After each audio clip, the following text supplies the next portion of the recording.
Então, pessoal, a gente vai dar início a um novo assunto, tá? Nós vamos trabalhar aí o núcleo, os cromossomos e a clonagem, tá? Nessa primeira videoaula, nós vamos dar uma visão geral e uma introdução nesse assunto. Essa primeira parte agora, ela é um pouco teórica, né? Mas ela é importante para que a gente consiga entender e consiga ter meios, né, de construir o conhecimento sobre os assuntos que a gente vai tratar mais para frente, tá? Então, nós vimos já anteriormente nas aulas a parte da membrana plasmática, estudamos também o citoplasma, né? Terminamos falando do metabolismo celular energético e agora a gente vai para a última das três partes de uma célula eucariótica, que é o estudo do núcleo.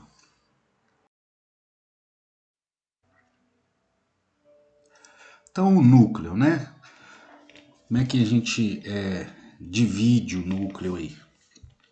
Na célula, né, eucariótica, a gente tem essa estrutura aí que é chamada de núcleo.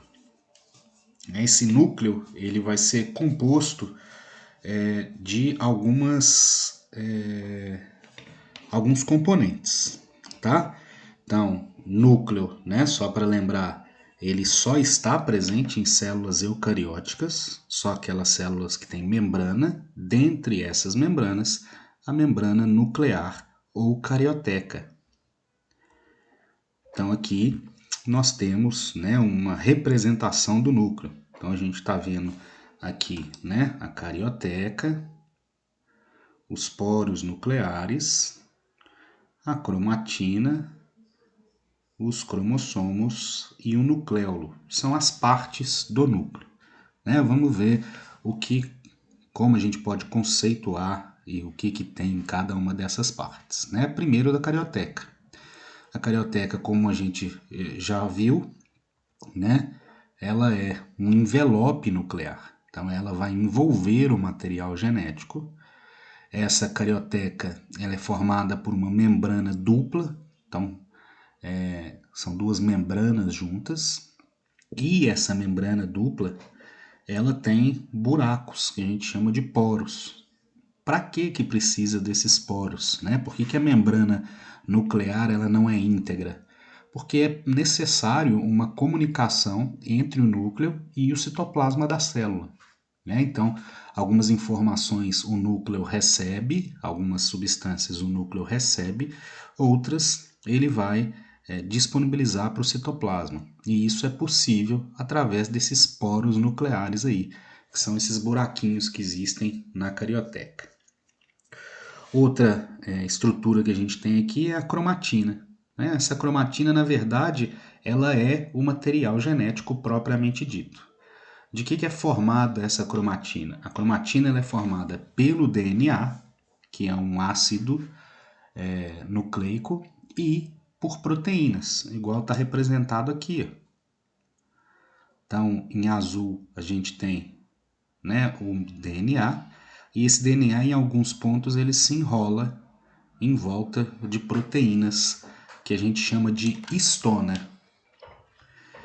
O nucleolo, na verdade, o nucleolo é uma parte ali do núcleo, né, um corpúsculo que a gente fala, que vai ser responsável por fabricar o RNA ribossômico. O que esse RNA ribossômico faz? Ele vai participar lá da síntese de proteína. Tá? Então, as proteínas que vêm do citoplasma, aí ó, a função dos poros, né? Deixam passar substâncias para o núcleo. Então, as proteínas que vêm lá do citoplasma, elas vêm para que elas possam formar as subunidades dos ribossomos. Os ribossomos são aquelas organelazinhas que parecem um 8, que tem uma subunidade menor e uma subunidade maior. É nesses ribossomos que o RNA mensageiro se direciona para que ele seja lido, né, e as proteínas sejam montadas. A gente vai ver isso também mais para frente, tá? E essas subunidades que são formadas dentro do núcleo, lá na região do nucleolo, elas depois voltam para o citoplasma, que é onde ocorre basicamente a síntese de proteína. De novo, aí os poros nucleares, deixando passar substâncias, tá? E a gente tem o nucleoplasma ou cariolinfa.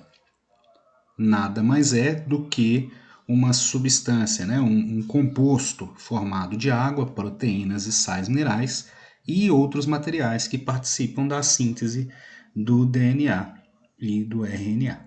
Tá? Quando a gente tem a cromatina condensada, enrolada, a gente chama essas, né, cromatinas enroladas e condensadas de cromossomos. A gente vai ver isso um pouco mais para frente, beleza? Então aí o núcleo aqui tem a carioteca com os poros nucleares, a cromatina e o nucleolo. Tudo isso mergulhado no nucleoplasma ou cariolinfa.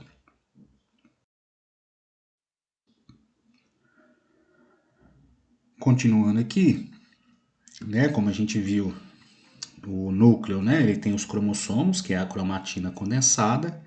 A cromatina nada mais é do que o DNA associado com as histonas, que são as proteínas ali, ok? Então, essa cromatina, ela vai ser formada por um emaranhado de filamentos, então são vários filamentos juntos, condensados, dobrados, aí você pode usar um termo que você achar melhor, tá? Esses filamentos aí formam a cromatina.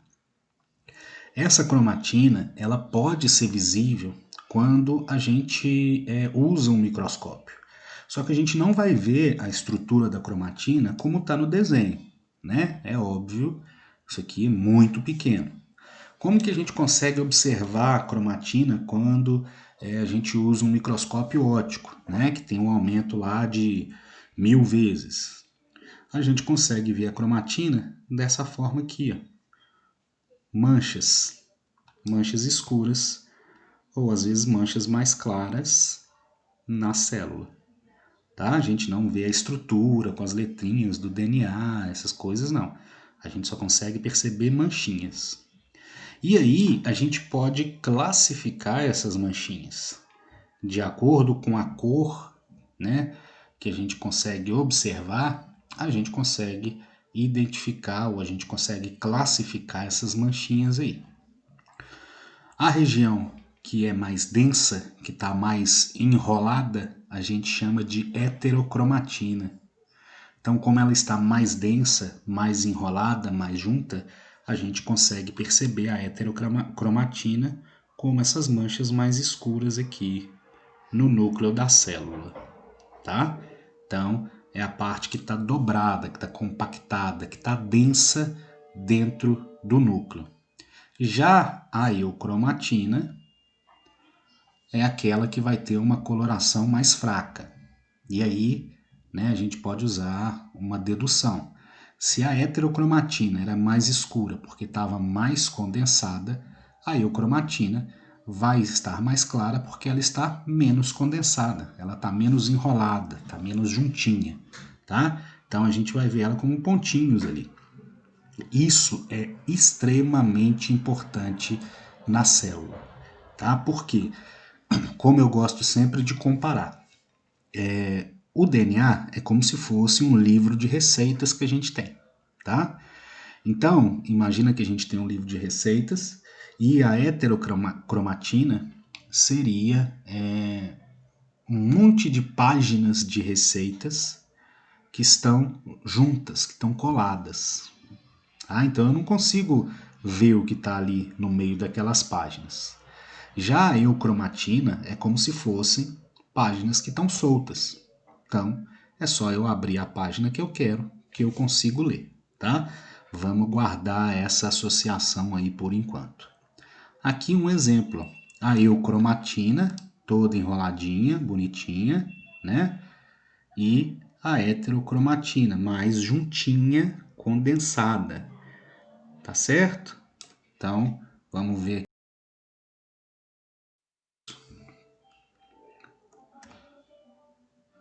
Então aqui, de novo, né? A eucromatina e a heterocromatina. É visível, né, que a eucromatina ela tá mais solta, né, que a gente tem partes do DNA livre.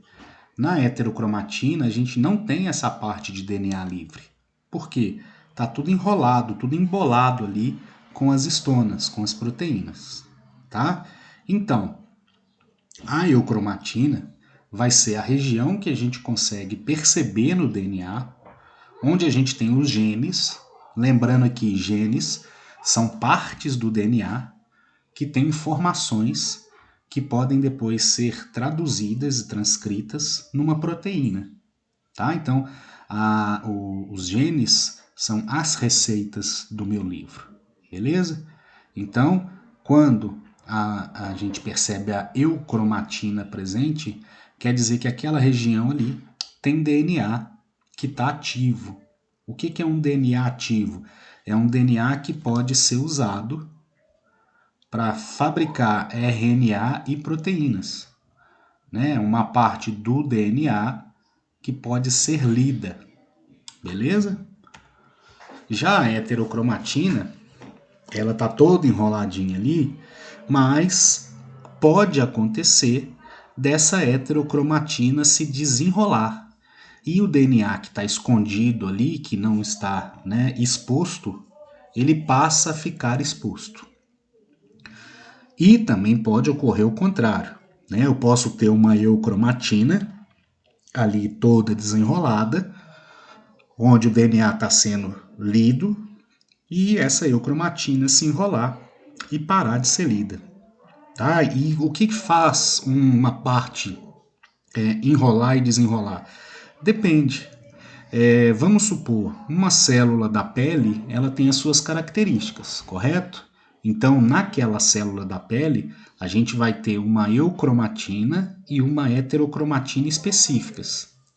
Se eu for, por exemplo, para a célula do sistema nervoso, na célula do sistema nervoso, provavelmente as eucromatinas que estavam expostas, né, o DNA que estava exposto na pele, não vai ficar exposto na célula nervosa do neurônio.